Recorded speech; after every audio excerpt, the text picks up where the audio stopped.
ఫైనల్‌గా Android 16 QPR2 stable update December ప్యాచ్‌తో release అయింది. ఈ అప్డేట్‌లో వచ్చిన టాప్ 5 ఫీచర్స్ ఏంటో చూద్దాం. First and major change lock screen widgets. ఇప్పుడు మీరు లాక్ స్క్రీన్ మీద లెఫ్ట్‌కి స్వైప్ చేస్తే ఒక కొత్త ఫీడ్ ఓపెన్ అవుతుంది. అక్కడ మీకు నచ్చిన విడ్జెట్స్‌ని యాడ్ చేసుకోవచ్చు. అయితే ప్రైవసీ కోసం యాప్ ఓపెన్ చేయాలంటే అన్లాక్ చేయాల్సిందే. అలాగే క్లాక్ మీద ట్యాప్ చేస్తే హ్యాప్టిక్ ఫీడ్బ్యాక్తో పాటు సైజ్ మారడం, కొత్త క్లాక్ స్టైల్స్ చూడడానికి చాలా బాగున్నాయి. Next look and feel. చాలామంది అడుగుతున్న కస్టమ్ ఐకాన్ షేప్స్ మళ్ళీ వచ్చేసాయి. సర్కిల్, రౌండెడ్, స్క్వేర్ ఇలా 5 రకాల షేప్స్ని మీరు సెలెక్ట్ చేసుకోవచ్చు.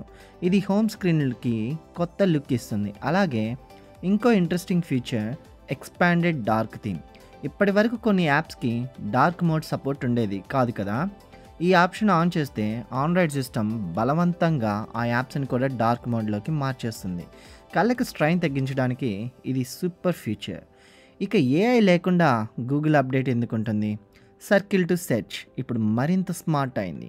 మీకు ఏదైనా అనుమానంగా అనిపించే ఇమేజ్ లేదా లింక్ కనిపిస్తే దాని మీద సర్కిల్ చేయండి. అది డిజిటల్ స్కామా కాదా అనేది ఏఐ చెప్పిస్తుంది. అలాగే నోటిఫికేషన్ ఆర్గనైజర్ ఇది చాలా useful. News, promotion, social alerts లాంటి తక్కువ ప్రయారిటీ ఉన్నవన్నీ ఒక గ్రూప్గా కిందకి వెళ్ళిపోతాయి. దీనివల్ల ఇంపార్టెంట్ మెసేజెస్ మిస్ అవ్వవు.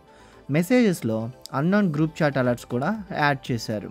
ఇవి కాకుండా చిన్న చిన్న హిడెన్ జెమ్స్ కూడా ఉన్నాయి. Like live caption, health connect, enhanced HDR brightness. So ఇవి ఆండ్రాయిడ్ 16 QPR2 విశేషాలు. మీ దగ్గర పిక్సెల్ ఉంటే వెంటనే సెట్టింగ్స్, సిస్టమ్ అప్డేట్లోకి వెళ్ళి చెక్ చేయండి. ఒకవేళ మీరు బీటాలోనే ఉంటే చిన్న అప్డేట్ వస్తుంది, లేదంటే ఫుల్ అప్డేట్ చేసుకోవాలి. ఈ ఫీచర్లో మీకు ఏది బాగా నచ్చిందో కింద కామెంట్ చేయండి.